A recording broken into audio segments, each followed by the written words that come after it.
Assalamualaikum warahmatullahi wabarakatuh. Perkenalkan, nama saya Muhammad Ramadan dari kelas riset pemasaran HB pilihan 2 gabungan 1. Di sini saya akan menjelaskan tentang materi yang terdapat di bab 10, yaitu kuesioner dan desain kuesioner. Sebelum masuk ke materi yang paling dalam, saya ingin menjelaskan sedikit tentang apa itu kuesioner. Bagi kalian yang belum tahu, kalian mesti bertanya-tanya kan, apa sih itu kuesioner dan tujuannya untuk apa? Nah, di sini ada penjelasannya.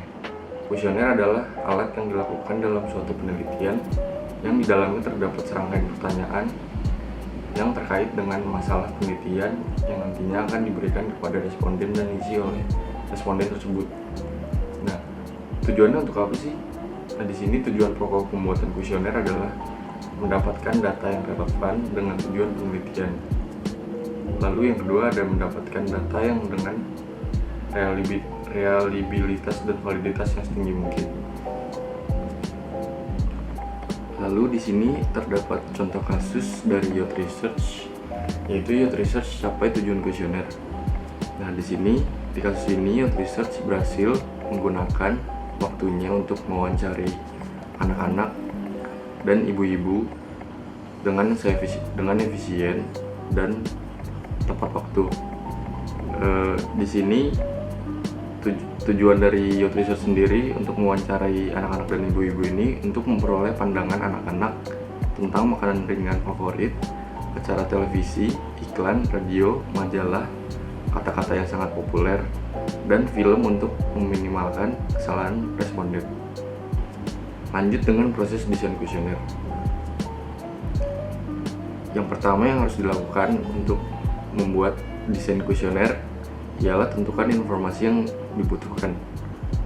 Yang kedua, tentukan jenis metode wawancara. Yang ketiga, tentukan konten pertanyaan individu. Yang keempat, rancang pertanyaan untuk mengatasi ketidakmampuan dan ketidaksediaan termohon untuk menjawab.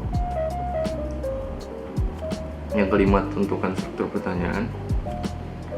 Yang keenam, tentukan kata tanya. Yang ketujuh, atur pertanyaan dalam urutan yang benar. Yang kedelapan, identifikasi formulir dan tata letak. Yang kesembilan, kembangkan kuesionernya. Dan yang terakhir, hilangkan kesalahan dengan cara pengujian. Nah, setelah kalian membuat desain kuesioner tadi, kalian harus memeriksa lagi desain kuesioner yang sudah kalian buat tadi agar desain kuesioner tersebut tepat dan bisa dijawab responden dengan baik. Langkah pertama yaitu tentukan informasi yang dibutuhkan. Pastikan bahwa informasi yang diperoleh sepenuhnya membahas semua komponen masalah yang akan diteliti.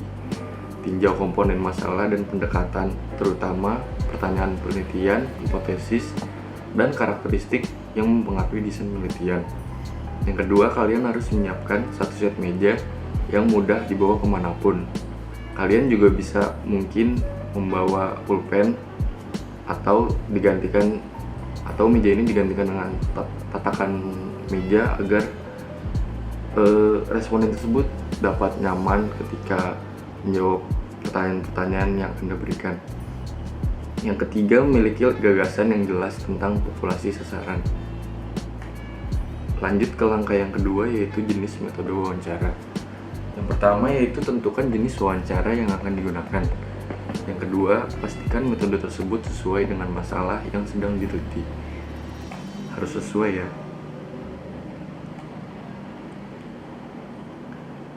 Lalu langkah ketiga yaitu konten pertanyaan individual. Yang pertama, kalian harus memikirkan apakah pertanyaan itu perlu, apakah beberapa pertanyaan lebih diperlukan daripada satu pertanyaan untuk mendapatkan informasi yang diperlukan secara jelas. Lalu yang ketiga, jangan gunakan pertanyaan yang berlaras ganda. Laras ganda di sini ialah responden bisa menjawab keduanya, yaitu iya dan tidak. Lalu langkah yang keempat, mengatasi ketidakmampuan dan keengganan untuk menjawab. Kalian harus memikirkan apakah responden tersebut akan mendapatkan informasi atau tidak. Lalu yang kedua, kalian harus bisa menyaring pertanyaan yang mengukur keakraban. Penggunaan produk dan pengalaman masa lalu harus diajukan sebelum pertanyaan tentang topik itu sendiri. Lalu yang ketiga, apakah responden tersebut bisa mengingat? Yang keempat, hindari kesalahan kelalaian, teleskoping, dan kreasi. Yang kelima, pertanyaan yang tidak memberi syarat kepada responden dapat meremehkan kejadian aktual suatu peristiwa. Yang kelima, ini adalah kalian harus memilih struktur pertanyaan dengan baik. Pertama, pertanyaan terbuka bermanfaat dalam kegiatan eksplorasi dan sebagai pertanyaan pembuka. Yang kedua, bila memungkinkan, gunakan pertanyaan yang terstruktur. Yang ketiga, dalam pertanyaan pilihan ganda, alternatif jawaban harus mencakup himpunan semua pilihan yang mungkin dan harus saling eksklusif. Yang keempat, dalam pertanyaan dikotomis, jika sebagian besar responden dapat diarahkan netral, sertakan alternatif netral. Nah, dikotomis di sini ialah pertanyaan yang saling terbuka. Lalu yang kelima, pertimbangan penggunaan teknik surat suara terbagi untuk mengurangi bias atau prasangka urutan dalam pertanyaan dikotomi dan pilihan ganda. Jika alternatif jawaban banyak, pertimbangkan menggunakan lebih dari satu pertanyaan untuk mengurangi permintaan pemrosesan informasi pada responden. Lalu langkah yang keenam yaitu kalian harus memilih kata tanya yang baik.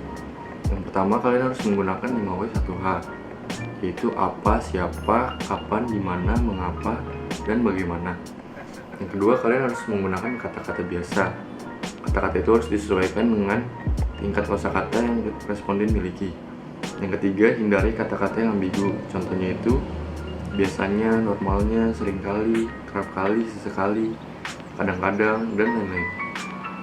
Yang keempat, hindari pertanyaan utama yang memberitahu responden tentang apa yang seharusnya dijawab.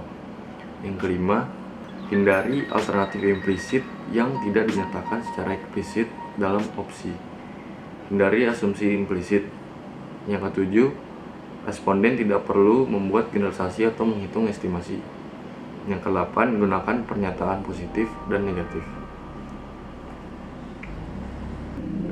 Lalu langkah yang ketujuh yaitu tentukan urutan pertanyaan. Yang pertama, pertanyaan pembuka harus menarik, sederhana, dan tidak mengancam. Yang kedua, pertanyaan yang memenuhi syarat harus berfungsi sebagai pertanyaan pembuka. Yang ketiga, informasi dasar harus diperoleh terlebih dahulu, diikuti oleh klasifikasi, dan akhirnya informasi identifikasi. Lalu yang keempat, pertanyaan sulit, sensitif, atau kompleks harus ditempatkan terlambat dalam urutan. Yang kelima, pertanyaan umum harus mendahului pertanyaan spesifik. Yang keenam, pertanyaan harus ditanyakan dalam urutan logis. Yang ketujuh, pertanyaan percabangan harus dirancang dengan hati-hati untuk mencakup semua kemungkinan yang mungkin terjadi. Lalu yang terakhir, pertanyaan yang bercabang harus ditempatkan sedekat mungkin dengan pertanyaan yang menyebabkan percabangan, dan pertanyaan percabangan harus bisa tersampaikan kepada responden dengan baik. Lalu langkah yang ke-8, yaitu kalian harus menentukan bentuk dan tata letak. Yang pertama, kalian harus membagikan kuesioner menjadi beberapa bagian. Yang kedua, pertanyaan di setiap bagian harus diberi nomor. Yang ketiga, kuesioner harus di pre-code. Yang keempat, kuesioner itu sendiri harus diberi nomor urut. Lalu langkah yang ke-9 yaitu kalian harus mengembangkan kuesioner kalian sendiri. Yang pertama, kuesioner itu harus memiliki penampilan profesional.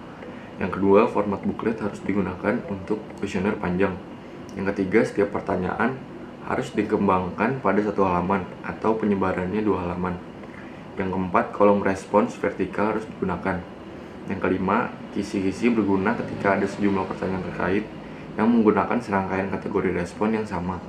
Yang keenam, petunjuk atau instruksi untuk pertanyaan individual harus ditempatkan sedekat mungkin dengan pertanyaan. Lalu langkah yang terakhir yaitu pra pengujian. Nah, pra pengujian ini harus selalu dilakukan untuk mengecek kuesioner kalian itu betul atau tidak. Yang kedua, semua aspek kuesioner harus diuji, termasuk konten pertanyaan, susunan kata, urutan, bentuk, dan tata letak, kesulitan pertanyaan, dan instruksi. Yang ketiga, responden dalam pretest harus serupa dengan responden yang akan dimasukkan dalam survei aktual. Yang keempat, mulai pretest dengan menggunakan wawancara pribadi.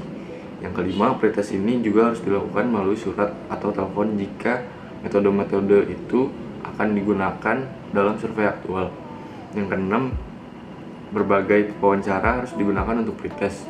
Yang ketujuh, ukuran sampel pretest kecil ini bervariasi dari 15 hingga 30 responden untuk pengujian awal. Yang ke-8, gunakan analisis protokol dan tanya jawab untuk mengidentifikasi masalah.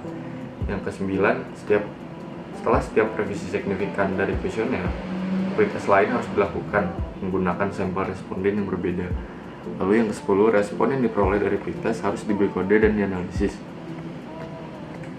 Nah, untuk yang bertanya tentang survei Precode, ini ada contoh survei Precode. Bisa kalian lihat di sini ada contoh survei Precode dari The American Lawyer. Dia ingin survei rahasia pelanggan dari The American Lawyer itu sendiri. Terima kasih buat kalian yang udah nonton. Semoga ilmu ini bisa bermanfaat buat kalian. Bila ada salah-salah penyebutan kata, mohon dimaafkan. Assalamualaikum warahmatullahi wabarakatuh.